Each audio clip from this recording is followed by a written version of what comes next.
हमारे साथ एक और पुराने मित्र और एक और पुराने जानकार जिनसे मैं पहली बार आज इस चैनल पे मुखातिब हूँ, वो है अविनाश सर। अविनाश सर नमस्कार, स्वागत है कार्यक्रम में। अविनाश सर के साथ 20 साल से हम शो कर रहे हैं, लगातार अलग अलग प्लेटफॉर्म, अलग अलग चैनल पे उनसे बातचीत होती रहती है और उनसे निजी भी समय पर बहुत बारी मुलाकात हुई है। अविनाश सर नमस्कार। पहले तो आपकी तबीयत अब कैसी है, क्योंकि बीच में आपकी तबीयत काफ़ी नासाज थी, एक बड़ी इंजरी, एक बड़ी सर्जरी भी हुई है। सो उसके बाद अब तबीयत आपकी कैसी है और बाजार की तबीयत कैसे देख रहे हो आप? नहीं, बिल्कुल सुमित, गुड आफ्टरनून। बहुत अच्छा लग रहा है। बहुत टाइम के बाद आपसे बात हो रही है। तो डेफिनेटली हेल्थ अभी अच्छी है। आई थिंक टच वुड अभी सब कुछ ऑन ट्रैक है। और मार्केट का हाल अगर आप मुझे पूछिए तो मुझे लगता है कि देखिए, जो भी नेगेटिविटी होनी थी, पैनिक होना था, मेरे ख्याल से सब कुछ हो चुका है। अभी जो यू टर्न ट्रम्प साहब ने किया है, 90 दिन का पॉज लिया है, और चाइना ने जिस प्रकार से अभी पहला तीर छोड़ा है कि रेयर अर्थ वो एक्सपोर्ट नहीं करेंगे यूएस को। देखिए, मुझे लगता है कि इंडियन इन्वेस्टर्स को ये एक्युमुलेशन का पीरियड समझना चाहिए। मुझे लगता है कि सितंबर अक्टूबर आते आते मार्केट वापस अच्छे तेजी के मोड में आएगा। लेकिन हाँ, अभी ये बात क्लियर है कि आपको जो भी खरीदना है सिलेक्टिव होके खरीदना है, वैल्यूएशंस का ध्यान में रखना है। लेकिन डेफिनेटली ये टाइम आपको वेस्ट नहीं करना है, क्योंकि अभी के जो जनवरी टू मार्च के क्वार्टर आएंगे शायद इतने दमदार ना हो, बट अप्रैल टू जून का क्वार्टर हमको लगता है काफी अच्छा होगा। और प्लस गवर्नमेंट भी कोशिश करेगी कि ज्यादा खर्चा करेगी। प्लस ओवरऑल इंटरेस्ट रेट्स जो 2 बार अभी आरबीआई गवर्नर साहब ने काटे हैं, उसका भी असर आपको देखने को मिलेगा। तो मुझे लगता है कि डोमेस्टिक थीम्स पे फोकस करिए और थोड़ा सा सब्र और पेशेंस रखिए। मार्केट आपको निराश नहीं करेगा, बट आपको इस समय इन्वेस्टिंग जरूर करना है। और अपना जो एक्यूमुलेशन प्रोसेस है, ये समय वही राइट है। हम्म, तो सही समय है, ऐसी कोई सिचुएशन खराब नहीं है, बेटर साइड पे सिचुएशन दिखाई पड़ रही है। अविनाश भाई, एक बात आपसे और पूछूंगा, क्योंकि मिड कैप स्मॉल कैप में आप धुरंधर हो, मतलब जितना मैं जानता हूं आपका जो निक है स्मॉल कैप को पकड़ने का बेजोड़ है, एसएमई और स्मॉल कैप को पकड़ने का। एक से एक नाम मुझे याद है जो आपने सिंगल डिजिट या डबल डिजिट में बताए थे, वो मल्टी बैगर बन चुके हैं। लेकिन अभी की सिचुएशन को देखते हुए क्या लगता है कि स्टीम निकल गया क्या मिड कैप स्मॉल कैप का? नहीं, देखिए, मेरे ख्याल से अभी तो लार्ज कैप्स भी अच्छे वैल्यूएशंस पे मिल रहे हैं, लेकिन मिड कैप, स्मॉल कैप्स और एसएमई कंपनीज में वही निवेशक आए जिनको कम से कम 1.5-2 साल का टाइम फ्रेम रखने की ताकत है। ऐसा नहीं कि एसएमई सेक्टर कंप्लीटली डिसअपियर होगा। देखिए, ये एसएमई सेक्टर की अगर मैं स्पेसिफिकली बात करूं तो करीबन लाख सवा लाख करोड़ की मार्केट कैप की साइज बनी है। काफी बड़े एआई फंड्स है, म्यूचुअल फंड्स है, पीएमएसएस है, इन्होंने पैसा डाला है। तो मुझे लग रहा है कि जो आईपीओ का जो बबल था कि 500 टाइम, 1000 टाइम ओवर सब्सक्राइब होते थे आईपीओ, वो शायद निकल गया है। स्पेकुलेटिव जो एलिमेंट होता है मार्केट में, वो निकल गया है। लेकिन जो अच्छे बिजनेसेस आपको अच्छे वैल्यूएशंस पे मिल रहे हैं, मुझे लगता है कि जिनके पास थोड़ा सा टाइम फ्रेम लंबा है, 1.5-2 साल का, इनके लिए मौके बहुत अच्छे हैं। क्योंकि देखिए, जहां पे प्रमोटर अच्छा है, बिजनेस स्केलेबल है, हमको काफी पॉजिटिव हमको लगता है कि ये सेक्टर में भी ग्रोथ आएगा। बट हाँ, हो सकता है कि अगले 6 महीने के लिए थोड़ा सा ये सेक्टर अंडर परफॉर्म कर सकता है। तो वो बात ध्यान में रखें। तो थोड़ी अंडर परफॉर्मेंस रह सकती है, लेकिन हाँ अभी भी लार्ज कैप मिड कैप अच्छे नामों में वैल्यू आपको दिखाई पड़ेगी। अविनाश सर, कुछ सवालों पे भी बातचीत कर ली जाए, आगे बाजार पर तो हम बातचीत करते रहेंगे। पहले एक सवाल आया है अंबर सिंघा साहब का। इनके पास टाटा मोटर्स और केएनआर कंस्ट्रक्शन, ये दो नामों में एंट्री करना चाह रहे हैं। टाटा मोटर ऑलरेडी काफ़ी बीटन डाउन है, यहाँ पर एंट्री करनी चाहिए क्या? नहीं, बिल्कुल। देखिए, आपको अगर बड़ा पैसा बनाना है सुमित, तो आपको ऐसी कंपनी खरीदनी है जो फंडामेंटली स्ट्रांग है और जो बेसिकली ये टैरिफ के मसले के कारण पिटा गई है। अभी जेएलआर का जो बिजनेस है यूएस से, वो करीबन 21-22% आता है, और उसके बाद इस स्टॉक में बहुत पिटाई हो गई। इनफैक्ट पिछले 3 महीने में आप अगर देखो तो ये स्टॉक करीबन 26-27% डाउन है।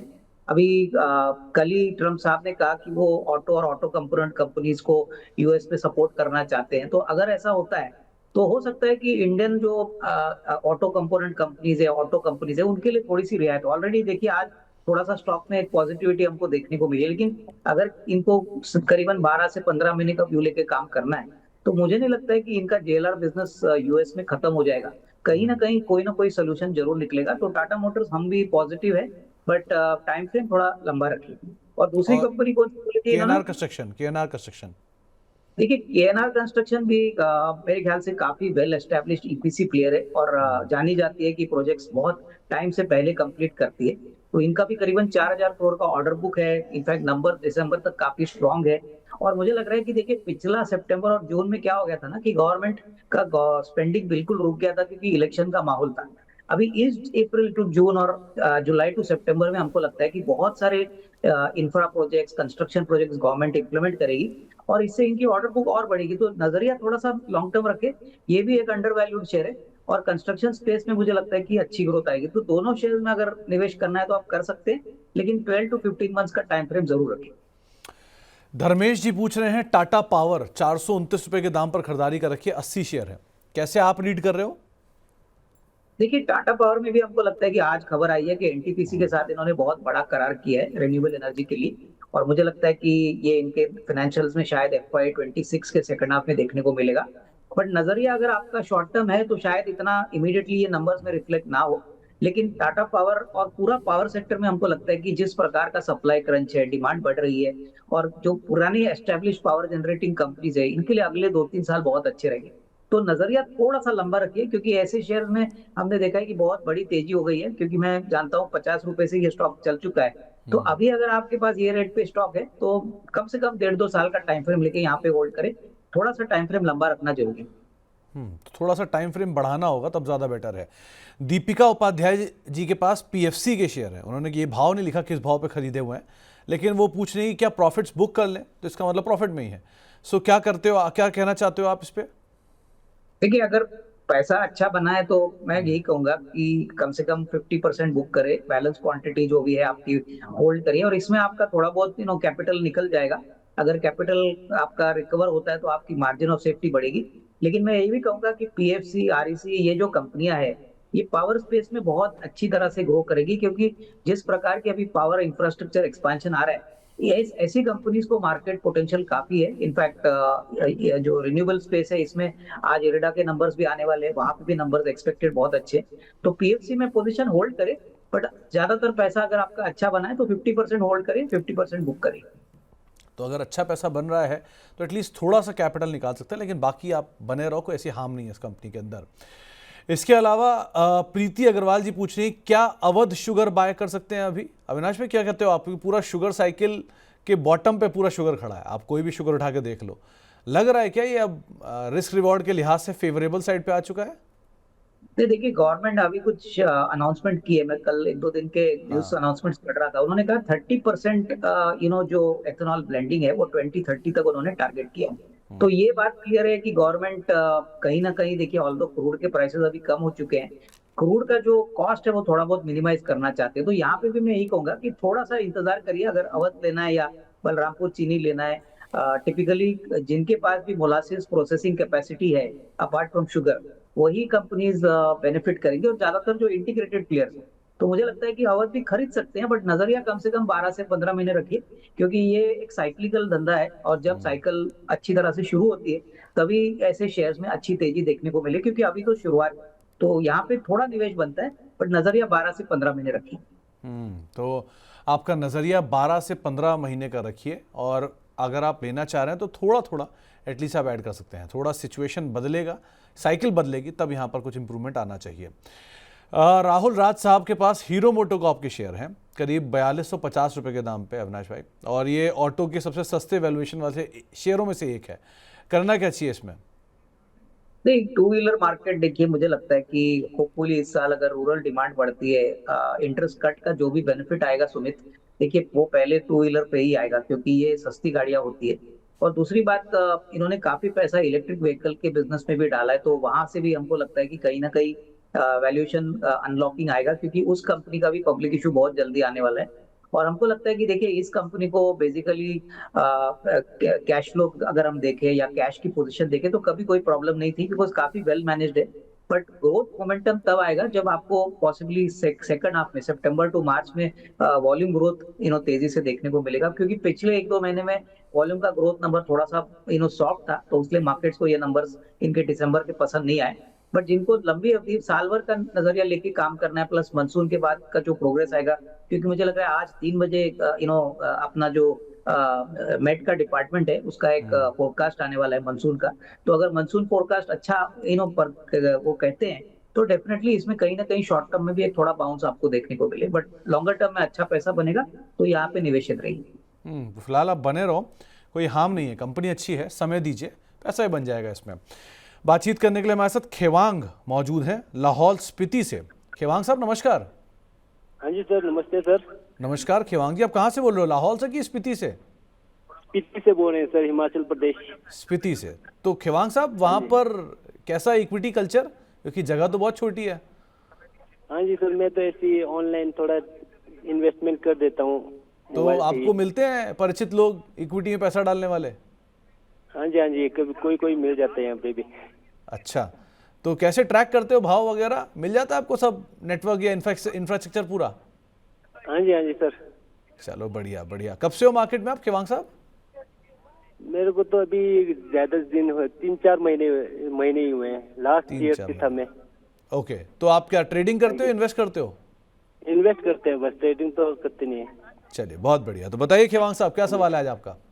मेरे पास अदानी ग्रीन एनर्जी के 50 शेयर हैं 1024 के भाव पे। हम्म, तो क्या करें, होल्ड करें कि क्या करें? अभी तो घाटे पे चला हुआ है, लॉस पे। ओके, तो अविनाश भाई क्या किया जाए? अदानी ग्रीन, आज वो पूरा अदानी ग्रुप तेजी में, न्यूज़ फ्लोज घूम रहे हैं उसके बीच में। 50 शेयर हैं, 1035 रुपये के दाम पे खरीदारी है, अभी तो घाटा है। अभी क्या कर सकते हैं इसमें आगे? नहीं देखिए, इन्होंने शायद काफी ऊपरी लेवल पे स्टॉक खरीदा है, लेकिन मैं इनको यही कहूंगा कि देखिए अडानी ग्रुप का शेयर मार्केट में सभी जानते हैं कि सबसे वोलेटाइल काउंटर होते हैं। तो इसमें अगर आपको इन्वेस्टमेंट करना है और वेल्थ कमाना है तो थोड़ा सा वोलेटिलिटी के लिए तैयार हो जाइए। और अभी ऑलरेडी आपने देखा है कि थोड़ा सा प्राइस आपके बाइंग प्राइस से नीचे हुआ है, बट कंपनी काफी मजबूत है और ग्रीन एनर्जी में इनका काफी बड़ा कारोबार है।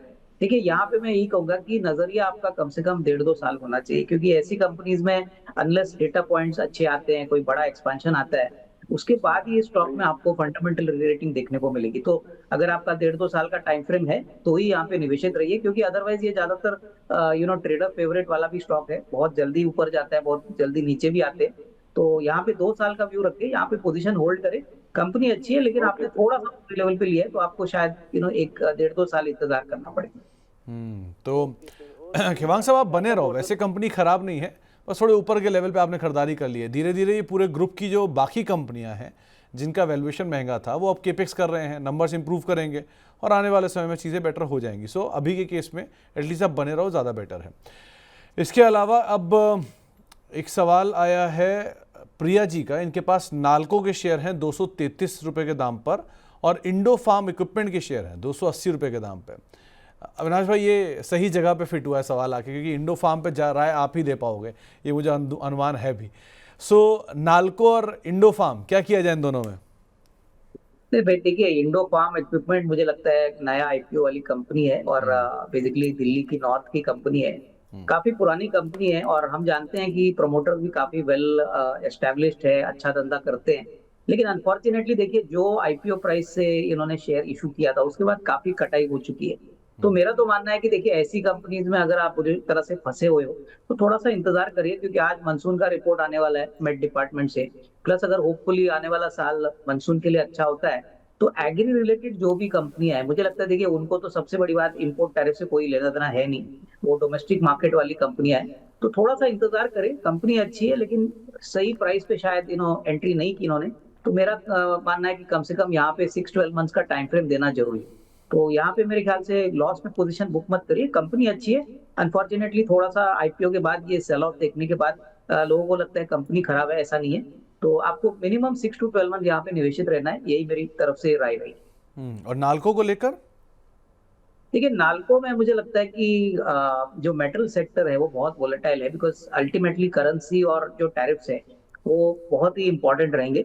मेरे ख्याल से देखिए अभी भी ग्लोबली मेटल प्राइसेस में कोई बड़ा उछाल आया नहीं है, लेकिन एल्यूमिनियम एक ऐसा मेटल है जहाँ पे हमने देखा है एल्यूमिनियम और एल्यूमिना जो नाल्को बनाती है वहां पे थोड़ा सा प्राइस इंक्रीज देखने को मिला है। हमने हिंडाल्को के मैनेजमेंट से बात की थी, तभी हमने देखा था कि वो काफी पॉजिटिव थे एल्यूमिनियम प्राइसेस को लेके अगले 6-8 महीने के लिए।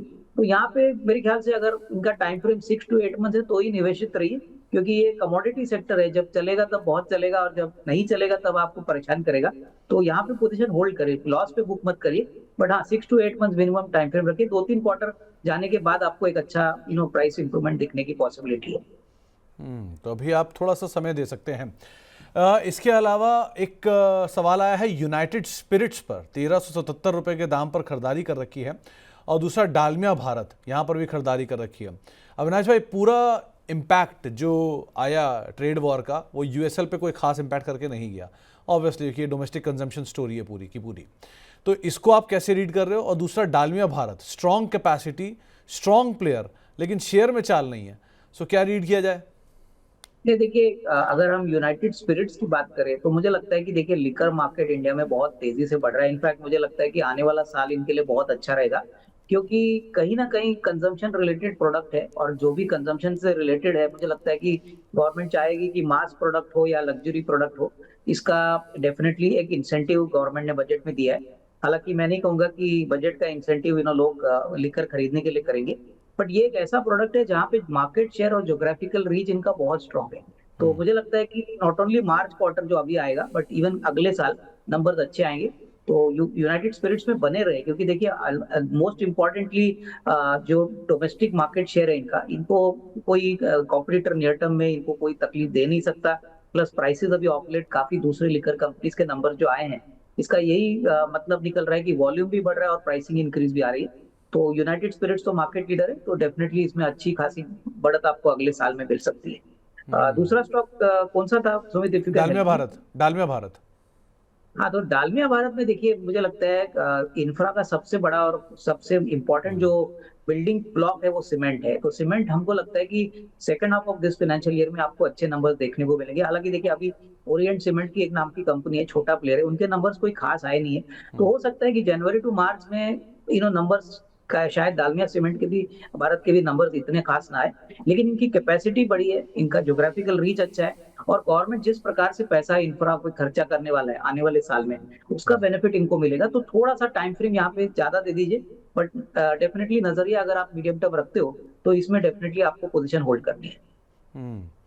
तो आप दोनों में फिलहाल बने रहिए, वो ज़्यादा बेटर है। बातचीत करने के लिए अब शाहजहांपुर चलते हैं, वहाँ पर हमारे साथ चर्चा करने के लिए आशीष कुमार साहब मौजूद हैं। कुमार साहब नमस्कार। जी भाई नमस्कार। आगा नमस्कार कुमार साहब, क्या सवाल है आपका? जी भाई बैंक ऑफ महाराष्ट्र के शेयर हैं 2000। ओके, और कितना समय आप दे सकते हो इसे? 2 साल 3 साल दे सकते हो। अविनाश भाई, ये bank of Maharashtra quality bank लेकिन चलता नहीं है, करें क्या? नहीं, मेरे ख्याल से ऐसे बहुत सारे बैंक्स है सुमित, जो सरकारी बैंक, जैसे कैनरा बैंक है, बैंक ऑफ बड़ौदा है। कैनरा बैंक तो मेरे ख्याल से करीबन बुक वैल्यू या बुक वैल्यू के पास में ही ट्रेड कर रही है। हालांकि वो भी it is amongst the top 4 public sector banks. मैं यही कहूंगा कि देखिए बैंकों के लिए अच्छी बात है, क्योंकि अगर डिपॉजिट रेट्स अभी जो बैंकों ने कम किया है, और जो लेंडिंग रेट्स है वहां पे भी थोड़ी बहुत इम्प्रूवमेंट है, तो मुझे लगता है कि चौथा क्वार्टर तो अच्छा आएगा ही बैंक ऑफ महाराष्ट्र के लिए। लेकिन इनका कासा 50% है, इनका ज्यादातर डोमिनेंस महाराष्ट्र में है, और काफी पैसा इन्होंने डिजिटाइजेशन के लिए खर्चा किया। तो अगर इनकी कॉस्टिंग 50 रुपया है, अगर ये कम से कम साल भर का नजरिया लेते हैं, तो मुझे लगता है कि देखिए फाइनेंशियल्स को इग्नोर मत करिए, और उसमें पीएसयू बैंक्स, क्योंकि वैल्यूएशन का जो डिस्पैरिटी और डिस्काउंट है वो बहुत बड़ा है। यहाँ पे मुझे लगता है कि साल भर में अगर ये होल्ड करे तो कम से कम 65-70 तो जा सकता है, क्योंकि नंबर अच्छे आएंगे और बैंक में एसेट क्वालिटी भी ठीक ठाक है। ओवरऑल मुझे लगता है कि यहाँ पे एक ही कंसर्न मार्केट को है कि शायद और एक ओएफएस ना आए, क्योंकि अगर ओएफएस आता है तो उसमें थोड़ी सी और सप्लाई मार्केट में आ सकती है। बट अभी इस लेवल पे अगर खरीदा है तो पोजीशन होल्ड करें। ओके, एक सोनिया शर्मा जी का सवाल आया है, इनके पास एचडीएफसी बैंक के शेयर हैं 1408 रुपये के दाम पे, और केपीआईटी है 1404 रुपये के दाम पे, और करना क्या चाहिए इन दोनों में? एचडीएफसी बैंक अपने ऑल टाइम हाई की तरफ जा रहा है, और केपीआईटी भी एक अच्छी खासी गिरावट दिखा चुका है।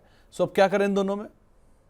नहीं, मुझे लगता है कि देखिए दोनों ही स्टॉक्स काफी अच्छे हैं। अगर एचडीएफसी बैंक की बात करें तो मुझे लगता है कि बैंक्स में जब डिपॉजिट कट आता है और डिसबर्समेंट्स बढ़ते हैं, और ऑब्वियसली इनकी बैलेंस शीट अभी बहुत बड़ी हो चुकी है एचडीएफसी के मर्जर के बाद, तो मुझे लगता है कि थोड़ा सा इंतजार करिए, क्योंकि ये एफआई फेवरेट वाला स्टॉक है। काफी एफआई इसमें इन्वेस्टेड है, और मोस्ट इम्पोर्टेंटली यहाँ से इस लेवल से मुझे लगता नहीं कोई नेगेटिव सरप्राइज आएगा।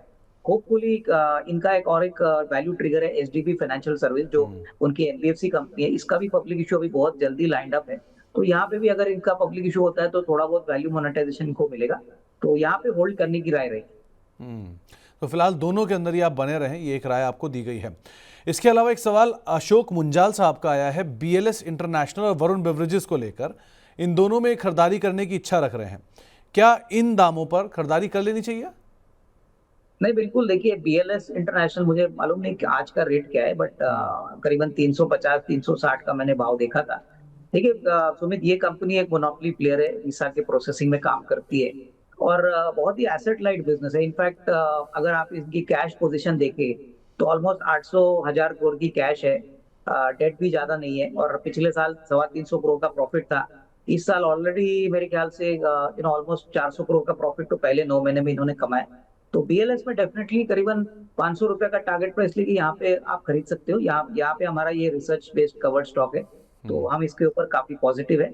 और वरुण बेवरेजेस की बात करें तो देखिए, एक बात आपको समझना है कि जनवरी टू मार्च और अप्रैल टू जून का जो क्वार्टर होता है इंडिया में, वो गर्मियों का सीजन होता है और तभी कोल्ड ड्रिंक का बिजनेस बहुत तेजी से चलता है। वरुण बेवरेजेस पेप्सी का फ्रेंचाइज है, अभी ये स्नैकिंग बिजनेस में भी एंटर कर रहे हैं, गाना टंजानिया जैसे मार्केट्स में एंट्री करेंगे। तो नंबर्स तो बहुत अच्छे हैं, पिछले साल करीबन 2600 करोड़ का प्रॉफिट इन्होंने कमाया था। तो यहाँ पे भी अगर साल 1.5 साल का नजरिया ये रखते हैं तो करीबन 525 530 या 35 जो भी रेट है, मेरे ख्याल से 540 का रेट है। बट अगर थोड़ा निचले लेवल पे मिलता है तो इनको रिस्क रिवॉर्ड अच्छा मिलना चाहिए। ओके, एक सवाल और साईं प्रवीण साहब का है, ये पूछना है कि क्या कोई आंध्र प्रदेश बेस्ड कंपनी आपको अच्छी लग रही है जहां पे एंटर कर सकते हैं? नहीं, मैं समझ नहीं पा रहा हूँ कि आंध्र प्रदेश में ऐसा क्या है, बट मुझे लगता है कि देखिए, अगर आपको आंध्रा की कंपनी चाहिए तो टिपिकली मैं समझता हूँ कि सीमेंट बेस्ड जो कंपनीज है जो आंध्रा मार्केट को केटर करती है, टिपिकली अगर आप बड़ी कंपनीज की बात करें तो मैं समझता हूँ कि रैमको सीमेंट है, उसके बाद अल्ट्राटेक है, अंबुजा सीमेंट्स है, तो यहाँ पे थोड़ा बहुत एक्सपोजर आंध्रा को होगा। मैं समझता हूँ कि सीमेंट एक ऐसा प्रोडक्ट है जो बहुत अच्छी तरह से चलेगा और कहीं ना कहीं प्राइसिंग पावर वापस आएगी। तो I think one can try putting money in some cement companies. मेरे ख्याल से ये वो कोएलिशन, गवर्नमेंट के कोएलिशन के हिसाब से सोच रहे होंगे कि उस तरह की कोई पार्टी इनके पास नहीं है, इस तरह की कोई कंपनी नहीं है, तो वहाँ अगर कुछ भी बेटर होता है आने वाले समय में, सरकार करती है, तो शायद उनको बड़ा बेनिफिट आता हुआ दिखाई पड़ेगा। तो ये चीज़ को शायद ये प्ले करने की कोशिश कर रहे होंगे। एक सवाल आया है NACL को लेकर, 57% प्रॉफिट है। NACL ये नागार्जुन एग्रीकेम जिसको हाल में कोरोमंडल ने खरीदा है, लगातार 10 सर्किट स्टॉक दिखा चुका है। आप क्या राय रखते हो अविनाश भाई इस पे? नहीं, मेरे ख्याल से देखिए नंबर्स तो काफी आगे अच्छे आएंगे और मेरे ख्याल से होपफुली अगर मानसून अच्छा आता है तो इनके लिए और भी अच्छी सिनारियो बनेगा। आने वाला साल भी इनके लिए काफी अच्छा होना चाहिए। हालांकि देखिए, स्टॉक काफी चल चुका है, तो फ्रेश बाइंग के लिए मुझे लगता है कि थोड़ा सा इंतजार करिए, बट जिनके पास है वो होल्ड करिए। जिनका काफी अच्छा मुनाफा बना है, कम से कम 35-40% प्रॉफिट बुक कर लीजिए, क्योंकि स्टॉक बहुत ही तेजी से भागा है। तो यहाँ पे अगर आपका नजरिया कम से कम साल का है, बिकॉज ये सीजनल बिजनेस होता है, मानसून अगर ठीक ठाक होता है और डिमांड अगर अच्छी रहती है तो और भी अच्छा साल बनेगा। बट मेरे ख्याल से करंट लेवल्स पे बाय मत करिए, थोड़ा सा इंतजार करिए, करेक्शन आने दीजिए, तभी शायद रिस्क रिवॉर्ड आपका अच्छा होगा। एक आखिरी में एक सवाल और आया है कि IT ETF में अजीत बैद साहब पूछ रहे हैं कि क्या पोजीशन लेनी चाहिए इस बाजार में, या आउटराइटली IT कंपनियों में चले जाएं? नहीं, देखिए IT कंपनीज में ऑलरेडी वैल्यूएशन बहुत ही सस्ते हैं, तो IT में इनडायरेक्ट एक्सपोजर लेने के बजाय अगर किसी को खरीदना ही है तो जैसे आपने बोला KPIT है, परसिस्टेंट है, मेरे ख्याल से दूसरी कंपनी जैसे आपका HCL टेक्नोलॉजीज है। देखिए, बड़ी कंपनीज में सेफ्टी तो है, लेकिन अभी आपने TCS के नंबर अभी हाल ही में देखे जो फोर्थ क्वार्टर के आए थे, वहां पे वापस कंपनी ने अपनी गाइडेंस को थोड़ी मिस कर दी है। हालांकि इन कंपनी का कोई कैश फ्लो प्रॉब्लम नहीं है, तो मैं कहूंगा कि इनको अगर लेना ही है तो mid cap type of IT companies ले लीजिए, परसिस्टेंट, KPIT, जहां पे मुझे लगता है कि अगर कोई अच्छा पॉजिटिव टेलविंड US मार्केट से आता है, जो शायद अभी नहीं बट सितंबर तक आएगा, तो तभी शायद आपको अच्छा रिस्क रिवॉर्ड मिल सकता है।